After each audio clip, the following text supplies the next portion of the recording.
Burke, it's good to see you. Appreciate it. I was watching the panel last night when Brad Treliving came out and made his statement. Just initially, Brian, in terms of Bill sending that letter to the media as well, I found it a little odd. What do you think he was trying to accomplish in that? My guess is that he had wanted to say something earlier. I mean, it's been going on for several days now, and decided that he had to issue some kind of statement, which was crafted, I think, by a lawyer. The one part that I found most interesting was the revelation, or the claim at least, that he apologized immediately after being confronted with this racial slur, and apologized to the team immediately. And that to me was new information. It doesn't absolve him of what's happened here, but it's certainly a mitigating factor, I would say. I think all you can say now is, now that we know the National Hockey League has requested both the parties, Akim Aliu and Bill Peters, to go in and meet with them, I don't think you're going to hear anything now until they have that meeting and the league decides what to do. The penalties here obviously could be dismissal to Bill Peters.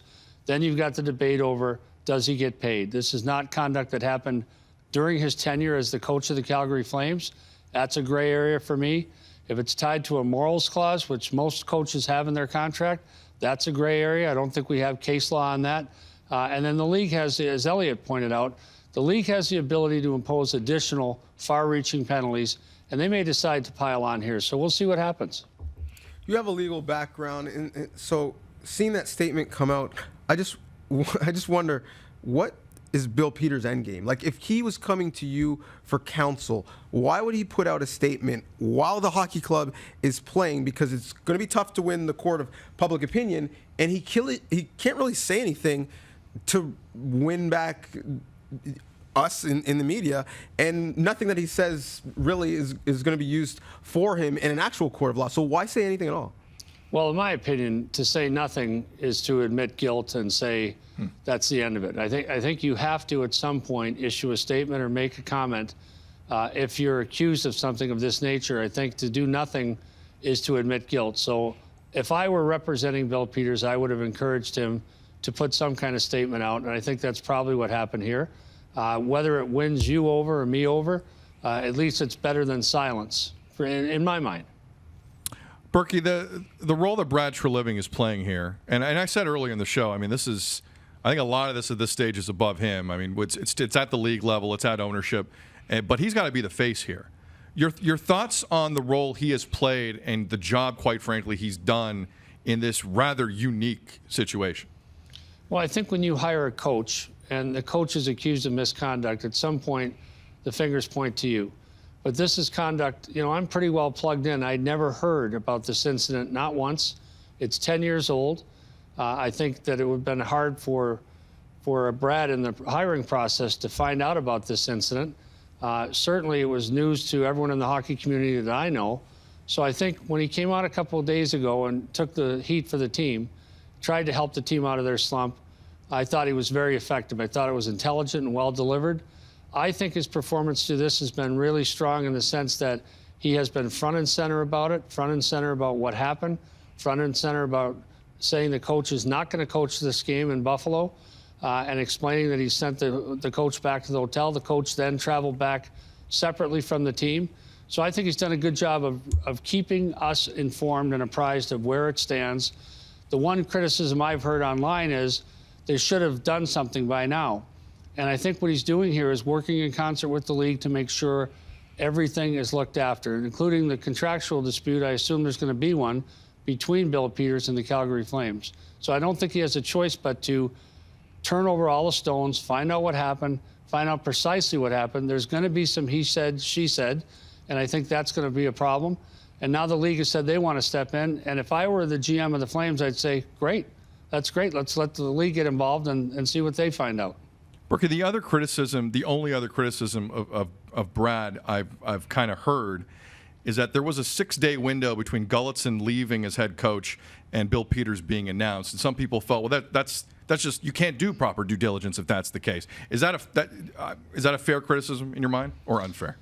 Well, people, they're going to point now to the fact that Brad Treliving didn't interview any other candidates. So if that's a poor hiring decision, then shoot me too, because I only interviewed Brad Treliving for that job. I had a list, and I did not think the Phoenix Coyotes at the time would make Brad Treliving available prior to the draft. When they did, I jumped on it. So to me, this is a guy he worked with Hockey Canada at the World Championships, knew him well, got to watch him coach, and I don't view that as a fault at all. So this has now become a conversation not just about Bill Peters or Brad Treliving. It's become about the culture of the sport, and it's somewhat having a referendum with multiple incidents and multiple coaches being mentioned. I reached out to a couple African-American former and current players and asked them if they're surprised, and they weren't. How much of this conversation that we're having is going to happen in clubs around the league where they're starting to examine their own culture? Well, I think that it's not just the area of tolerance or acceptance or racism. I think it's opened up to physical abuse. It's opened up to mental abuse. And I think it's a time where it's going to be a kind of Me Too moment for our game. And I welcome that. If there are abuses that are going on and we don't know about them or they're not being dealt with, let's air them out. Like, I view this as a welcome moment. I do not foresee a steady cavalcade of cases coming forward. But I do think if there are cases where there has been physical abuse, mental abuse, certainly racism, let's hear about them and let's deal with them right now. Like, this has to stop. The stuff that's going on that we didn't know about, like this, it has to stop. It's wrong. And so if that's the byproduct of these couple incidents that started, if it produces more cases, fine with me. Let's go. Burke, you mentioned earlier at times the silence is deafening, and with Bill Peters wanting to put the statement out, he felt he had to, with not saying anything potentially being worse. Going to the Carolina side of this and the physical abuse allegations, I mean, we haven't heard from Ron Francis yet.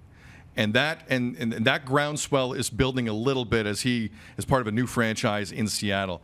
I mean, you wouldn't know specifically, but do you think soon would be a good time for Ron Francis, who was obviously with Peters in Carolina, to start to speak out on this as well? Well, I can't speak for Ron Francis. I know this. Rod Brindamore, I thought, dealt with this in a very polished and professional and brief manner, which is we called it to management's attention. It was dealt with properly. We moved on. And to me, that's where it should stop and end. And the notion that ownership, Pete Carmanos has come out and said, I didn't know about it. If I did, I would have fired the coach immediately.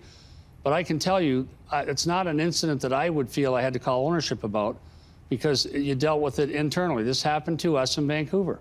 We had a situation like this in Vancouver where a coach initiated contact with a player. I noticed it. I called him out on it right away. He apologized to the player. He apologized to the player in front of the team. He assured me it would never happen again. And so I never reported that to ownership. So again, you have a fight in practice. Do you call the owner? No. So the racism level, to me, that's high-level stuff. That's important stuff. A coach crossing the line one time and being reprimanded, that to me is not at the same level at all. I don't equate physical abuse of a player where you smack him or whatever, which is totally out of line. Totally out of line. But the inherent problem posed by that, to me, is nowhere near the problem of a racist slur. But don't they come from the same place? Don't they come from a power imbalance between a coach and a player not being able to advocate for himself in that moment? Aren't they really symptoms of the same root problem? Well, I think it's an evolution, I would say. And I go back to when I was playing hockey.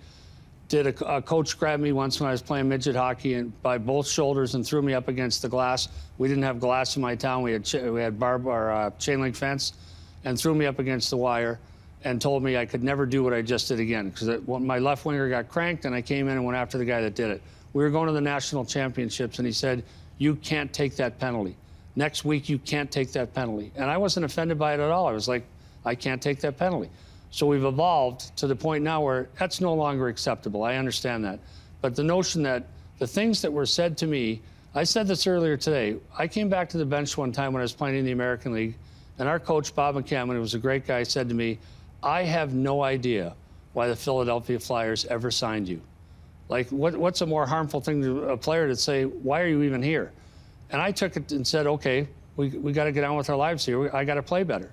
But it's evolved now. What was acceptable in the 70s and 80s is not acceptable now. And physical contact with the player is not acceptable. There's no question about that.